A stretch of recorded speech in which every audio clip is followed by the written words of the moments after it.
साथियों बता दूं कि जहुराबाद विधानसभा के अंतर्गत शाकापुर में हूं और अभी जो है हाल ही में त्रिस्तरीय चुनाव होने हैं, उसको लेकर हम बात करेंगे क्योंकि सुभाषपा पार्टी से कई लोगों का ये कहना है कि त्रिस्तरीय चुनाव में सुभाषपा पार्टी काफ़ी जो है संख्या में यहाँ पे प्रत्याशी उतारेगी, जबकि कहा जा रहा है कि प्रत्याशियों की बहुत बड़ी यहाँ लाइनें लगी है।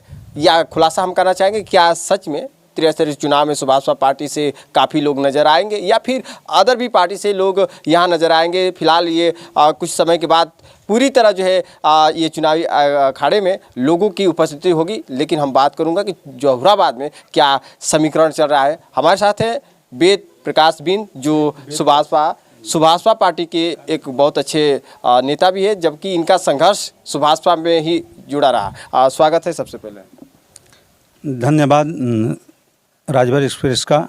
मैं आप लोगों के चैनल को अपने कार्यकर्ताओं द्वारा और क्षेत्रीय जनता द्वारा हार्दिक बधाई देता हूं कि जो आप त्रिस्तरीय पंचायत चुनाव जो आने वाले हैं, इसके लिए जो आप अभी जो सवाल रखे हैं कि बहुत सारे प्रत्याशी आने वाले हैं, तो देखिए ये लोकतंत्र है। लोकतंत्र में सबका अधिकार है चुनाव लड़ने का, लेकिन ये कार्यकर्ता जानते हैं कि हमें किसको चुनाव लड़ाया जाएगा। अगर बात किया जाए पार्टी लेवल से जो एक सपोर्ट मिलता है, जैसे कि उस सपोर्ट के आधार पे चुनावी मैदान में प्रत्याशी अपना दमखम लगाते हैं। अगर आपको भी देखा जाए, पहले से आप चर्चा में भी हैं, क्या लग रहा है कि समय आने के बाद कुछ बदलाव हो जाए, पार्टी का कुछ अलग नीति हो जाए कि आपको नहीं सपोर्ट किया जाए किसी अन्य को, तो फिर क्या करेंगे? देखिए यहाँ जो है कासमाबाद प्रथम वार्ड नंबर 5 की जो सीटें हैं, इस पर कोई दूसरा प्रत्याशी सीट नहीं बैठ पाएगा। लेकिन चर्चाएं अभी चल रही है, चर्चाएं जहां तक चल रही है, जो राजभर और बिंद ऐसे समाज में कई ऐसे लोग भी हैं जिनका चेहरा भी सामने आने हैं, लेकिन खुलासा भी किया जा रहा है। देखिए पहले ही मैं बता दिया हूं कि ये लोकतंत्र है, लोकतंत्र में सबका अधिकार है, लेकिन फिर भी ये जनता बताती है कि किसे हमको जो है अपना नेता चुनना है। कभी पार्टी का भी तो शीर्ष नेतृत्व का एक कहना होता है कि इस पार्टी से कोई ना कोई एक को उतारा जा सकता है। जैसे कि 3 लोग आप लोग नज़र आ रहे हैं, जहाँ तक अभी 2 लोग हैं जो ऑन कैमरा से बाहर है, लेकिन ये देखा जाए कि तीनों लोग अगर चुनावी इस अखाड़े में उतरते हैं, अगर एक ही को मौका दिया जाए तो 2 लोग क्या करेंगे? देखिए अभी हमें तो पता ही नहीं है कि 3 लोग हमारे अलावा कोई और प्रत्याशी है। हमें बस यहाँ पता है कि हमें चुनाव लड़ना है, तो चुनाव लड़ना है। और यहाँ प्रत्याशी जो हम हैं, पहले से भी प्रत्याशी रह चुका हूं और आज भी पार्टी की तरफ से मैं प्रत्याशी हूं। अगर पार्टी से आपको अगर सपोर्ट ना मिले, पार्टी किसी और को सपोर्ट यहाँ खड़ा कर देने के लिए, तो क्या करेंगे उससे? पार्टी हमारे साथ ऐसा नहीं कर सकती है। बाय द वे ऐसा स्थिति हो जाए तो हमें पूर्ण विश्वास है कि पार्टी ऐसा कर भी नहीं सकती है। आप अपने जीत पे आ गए हैं कि पार्टी नहीं कर सकती है। ये राजनीतिक सियासत है, कुछ भी बदलाव हो सकता है। जिस पर भरोसा रखते हैं उस पर भी भरोसा तोड़ा जा सकता है। देखिए पार्टी के साथ जितना हम कर दिए हैं, हमारा पार्टी पर पूरा विश्वास है और भरोसा है कि पार्टी हमारे साथ ऐसा गलती नहीं कर सकती है। इसलिए कि फिर आगे का भी चुनाव को देखना है पार्टी को। तो जब पार्टी संगठन को मजबूत करेगी तो हर समाज को आगे बढ़ाएगी। अगर आगे नहीं बढ़ाएगी तो फिर अपने ध्वस्त होते जाएगी। मतलब जैसे आपने भरोसा ये जताया कि पार्टी हमारे ऊपर जो एक कार्य को देख कर मतलब चुनाव में हमको एक मौका देगी। हाँ जरूर देगी। इसलिए हम जो है निस्वार्थ पार्टी के लिए चलता हूँ और पार्टी का काम करता हूँ। और पार्टी में हमें लगभग 20 वर्ष नज़दीक पहुँच चुका हूँ। अच्छा, इसी पार्टी से कुछ लोग का कहना है, जैसे कि राजभर लोग ही हैं, ये कहते हैं कि आप लोग बिंद समाज से आते हैं। बिंद लोग कितना वोट है, आप लोग का कितना यहाँ वोट? देखिए अगर जो कहता है कोई भी जो प्रत्याशी है, एक जाति से चुनाव नहीं जीत सकता है, चाहे वो राजभर हो या बिंद हो, चाहे यादव हो, कोई भी समाज के लोग हैं, वो एक जाति से चुनाव नहीं लड़ सकता है। हाँ वो चुनाव लड़ेगा, संगठन से लड़ेगा, संगठन से चुनाव जीतेगा। जाति कोई खास मायने नहीं रखती है। एक तरह ये भी अंदाज़ा लगाया जा सकता है कि जिसका ज़्यादा वर्चस्व है क्षेत्र में, जो उनका एक समाज बहुत ज़्यादा संख्या में निवास करते हों, उनमें से किसी को खड़ा कराया जाने की उम्मीदें जताई जाएगी। ऐसा नहीं है कि जो कार्यकर्ता चला है उसके साथ अन्याय होगा, ऐसा नहीं है। क्या इसके बाद आप लोग का ये तैयारी है, जैसे कि अभी आप लोग का एक संगठन भी चल रहा है, हर क्षेत्रों में देखा जा रहा है, आपके इस पार्टी के मुखिया भी भ्रमण करते नजर आ रहे हैं? देखिए हम लोगों का जो है आप देख रहे हैं त्रिस्तरीय पंचायत चुनाव, तो त्रिस्तरीय पंचायत चुनाव एक सेमीफाइनल है। सेमीफाइनल से ही जो है कोई भी टीम जो है आगे बढ़ती है फाइनल के लिए। तो ये 2027 का सेमीफाइनल है। तो जब हम लोग त्रिस्तरीय पंचायत में अच्छी तरह से अगर तैयारी करके अपनी सीट नहीं जीत पाते हैं तो फिर हम लोगों का सपना जो 27 में सरकार बनाने की वो ध्वस्त हो जाएगा। इसलिए हम लोग चाहते हैं कि त्रिस्तरीय पंचायत चुनाव को अच्छी तरह से जीत करके जो है 27 का परचम फहराने का काम करेंगे हम। एक चीज़ और खुलासा हम आपसे चाहेंगे, कुछ लोग का कहना है कि इसी सुभाषपा पार्टी से कुछ लोग बीएसपी से जाएंगे, कुछ लोग और सपा से जाएंगे, क्या ये सच्चाई है?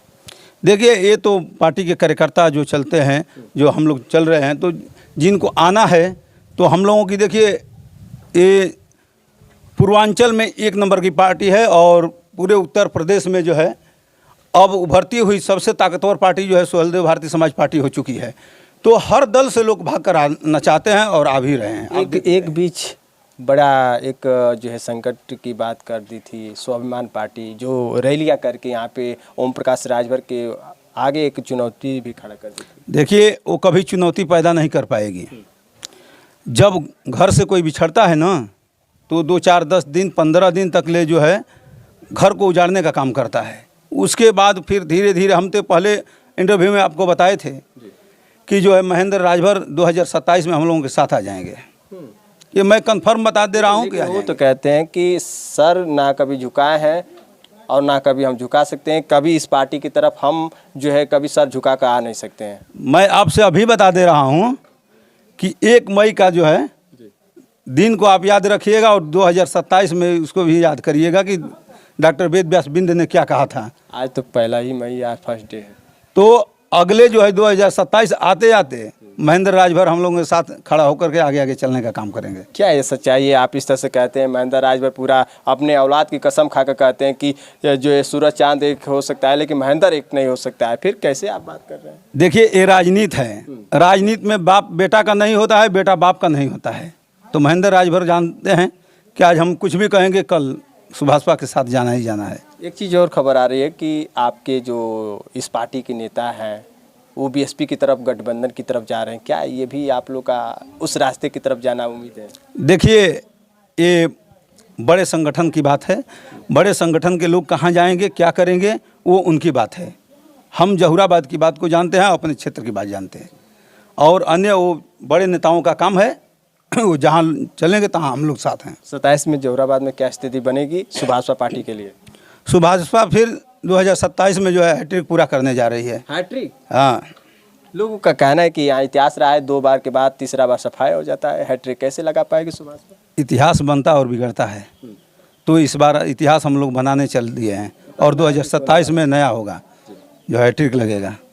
चलिए बता दो कि जौहराबाद में कुछ हैट्रिक लगने वाला है, जहां तक सुभाषपा पार्टी से इस तरह के बयान आ रहा है, और देखा जाएगा कि 27 में क्या सच में सुभाषपा पार्टी एक नया इतिहास कायम करेगी। क्योंकि कहा जाता है कि सुभाषपा पार्टी नहीं, इससे पिछले कई पार्टियों ने यहाँ चुनावी अखाड़े में उतरे और 1 बार 2 बार ऐसे राजभर भी रहे हैं, कालीचरण राजभर भी थे, दूसरी बात के बाद तीसरी बार में सफाया उनका भी हो गया, जबकि फातिमा भी थी लेकिन उनका भी मतलब आगे समय नहीं मिल पाया। इस तरह से बड़ी इतिहास भी रहे हैं, लोग कहना भी है कि तीसरा बार नहीं रहते, लेकिन अब देखा जाए कि क्या 27 में सच में सुभाषपा तीसरा बार हैट्रिक लगा पाए या नहीं लगा पाएगी, ये तो वक्त बताएगा। फिलहाल और अपडेट के साथ हम जुड़ेंगे, लेकिन कुछ और बात करेंगे जो यहाँ लोग हैं, क्या बताना चाहेंगे जो अभी त्रिस्तरीय चुनाव को लेकर तैयारी चल रही है और पूरे दावे पे दावा किया जा रहा है कि यहाँ सुभाषपा वर्चस्व अपना बढ़ाएगी।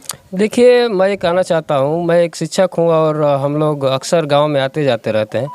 बहुत से लोग ऐसे हैं जो नेताओं के सामने कुछ नहीं बोलते हैं, लेकिन हम लोग लगभग हर एक आम आदमी से जुड़ते हैं, उनसे बातें सुनते हैं।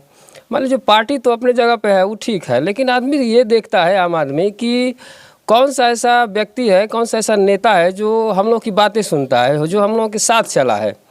ऐसे लोगों को चुने ज़्यादा पसंद करते हैं। पार्टी तो है, मैं मानता हूँ पार्टी का एक अपना वर्चस्व होता है, लेकिन वह व्यक्ति कौन है जो इस चुनाव के लिए सामने आया है। तो मैं देखता हूँ कि जो व्यक्ति ज़्यादा ग्रामीण क्षेत्रों से जुड़ा है, जो लोगों के साथ चला है, उनकी हर एक चीज़ में मदद किया है, उनके साथ लोग जाना ज़्यादा पसंद करते हैं। अभी बहुत सारे जिला पंचायत के जो सदस्य जीत करके आए इस क्षेत्र में, हम लोगों ने देखा कि बहुत से लोग नाम तक नहीं याद रखते हैं कि कौन हमारे क्षेत्र का जिला पंचायत है। वो कभी गांव में आते ही नहीं है, समस्या लोगों की सुनते ही नहीं है। उसी तरह से देखें नाले या जो चक्रोट होते हैं वो उसी तरह से पड़े हैं, या तो वो लोग ग्राम प्रधान के पास जाते हैं, जिला पंचायत का कहीं नाम ही नहीं आता है। तो लोग ये जानना चाहते हैं कि कोई हम लोगों के बीच में कोई ऐसा सदस्य आए जो हम लोग की बातें सुने, वो लोगों को जाने। और मैं मानता हूँ या इस क्षेत्र में हम लोगों के जो बिंद समाज है या जो राजभर समाज है, उनके लिए जो वेद व्यास बिंद जी हैं, इन्होंने काफ़ी समय से उनके साथ चले हैं और लोग इनको पसंद भी करते हैं। तो अगर ये पार्टी से आते हैं तो और इनका वर्चस्व रहेगा चुनाव में। लेकिन एक व्यक्तिगत तौर पर इन्होंने जितने लोगों की मदद किया है तो लोग इनको साथ देने के लिए तैयार रहते हैं। और चूँकि पिछली बार जब जिला स्तरीय जो चुनाव हुआ था उसमें कुछ कारणों से ये चुनाव में नहीं आ पाए, नहीं तो इनका वर्चस्व पूरा था। और इस बार उस मौके को लोग भुलाना चाहेंगे। अगर वेद व्यास बिंद जी को मौका मिलता है हमारे क्षेत्र में आने का तो लोग तैयार हैं। मैं इतना ही कहना चाहता हूँ। चलिए, क्या बताना चाहेंगे? जैसे चलिए बता दो कि इस समय एक नए अपडेट के साथ हमने साझा किया, क्योंकि बहुत चर्चाएं चल रही थी और हमने इस पहल पे बात भी किया और जोहराबाद में क्या त्रिस्तरीय चुनाव को लेकर तैयारी चल रही है। हालांकि सुभाषपा पार्टी से अभी एक नया अपडेट जारी हुआ और भी पार्टियों से अपडेट जारी होगा। फिलहाल अगले अपडेट में मिलेंगे। फिलहाल इस वक्त के लिए इतना ही। नमस्कार।